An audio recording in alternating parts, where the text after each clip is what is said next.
Fala galera, beleza? Eu me chamo Felipe Guevara, sou professor de História e já peço de antemão que se tu curtiu o vídeo, se tu achou ele interessante, curtiu a reflexão, passa ele adiante, compartilha, se inscreve no canal se tu estiver olhando no Instagram, o link está na minha bio e é isso aí. Galera, no vídeo de hoje eu vou propor uma reflexão, vai ser um vídeo um pouco diferente daqueles que eu já fiz. E eu vou falar sobre um fenômeno muito interessante da história que eu acho que corrobora para explicar algumas situações que o Brasil vive atualmente. Bem, a reflexão que eu quero propor é a partir de um episódio que o escritor Yuval Harari comenta no seu livro Homo Deus, uma breve história do amanhã. A reflexão que ele propõe é a partir de um conto do escritor argentino Jorge Luis Borges.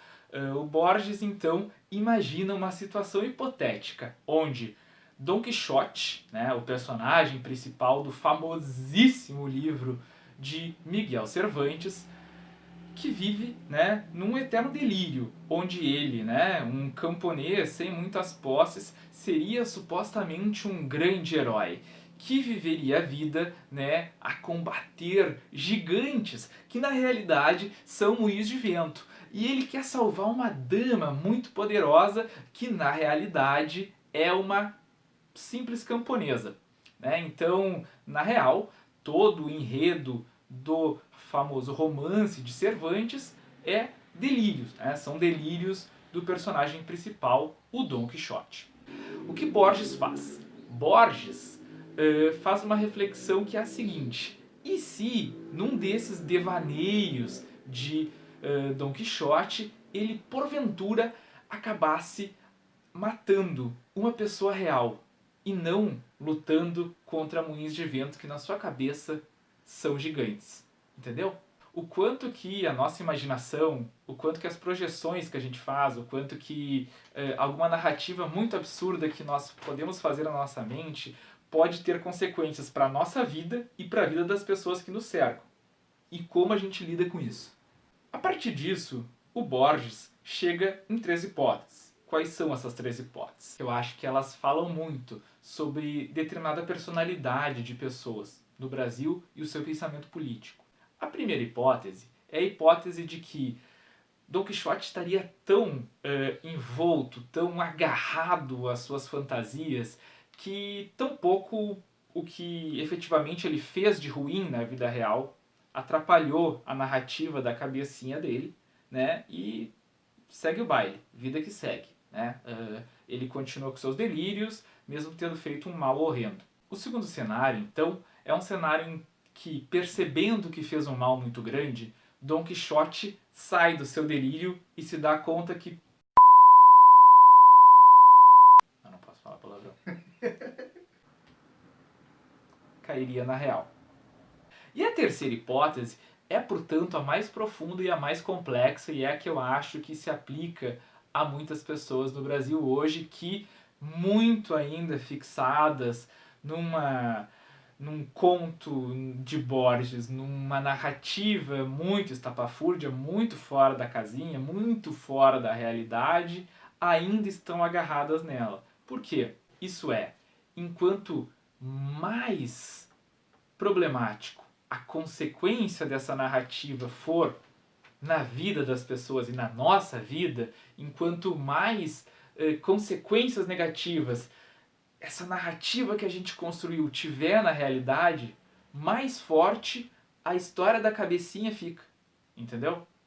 Olha só, para explicar melhor, eu vou contar uma história que ocorreu na Primeira Guerra Mundial e que tem a ver com a Itália. E ela se chama Síndrome dos Nossos Rapazes Não Morreram em Vão. Na Primeira Guerra Mundial, a Itália ainda é um país bem pequeno, que inclusive teve uma formação nacional bem tardia, não é um país muito poderoso, nem econômica, nem culturalmente naquele contexto. E aí, a Itália entra na Primeira Guerra com o seguinte discurso: precisamos recuperar Trento e Trieste, uma região que está sob domínio do Império Austro-Húngaro, um império que nem existe mais, mas que naquele contexto teria, portanto, se adonado de um território que na real para os italianos, era deles por direito. Só que assim, né? A Itália acha que vai ser um jogo jogado, que vai ser uma vitória de lavada, que vai ser muito fácil recuperar esse território do Império Austro-Húngaro. E a primeira batalha para recuperar esse território que fica ali no litoral do Mediterrâneo, os italianos perdem 15 mil jovens soldados, que vão para a guerra super animados, achando que estão fazendo um dever patriótico, que estão realizando um sonho nacional. E o que os políticos vão fazer ao ver que essa tarefa não vai ser fácil, que essa tarefa na real é muito mais complicada do que eles imaginam e que esse sonho nacional, essa narrativa imaginária deles acabou tirando muitas vidas? Eles têm duas opções. Opção número 1, chegar nos pais desses meninos e falar o seguinte: olha, na real os seus filhos morreram por uma estupidez nossa e a gente vai assinar um tratado de paz. Ou alternativa número 2, onde esses políticos poderiam chegar nos pais dos meninos e falar o seguinte: não, Marco e Giovanni morreram por uma causa muito nobre, por uma causa nacional, eles são heróis. E, portanto, nós iremos vingá-los. E só desistiremos dessa guerra quando Trento e Trieste foram italianas novamente. E aí morrem mais gente numa segunda batalha, mais 40 mil. O que eles poderiam fazer? Voltar atrás? Não, os nossos rapazes não morreram em vão. E os italianos lutam mais 9 batalhas. Mais 9 batalhas. 2 mais 9, 11. Né? 2 mais 9 é 11. Para recuperar, então, esse território perdido. E no final não recuperam.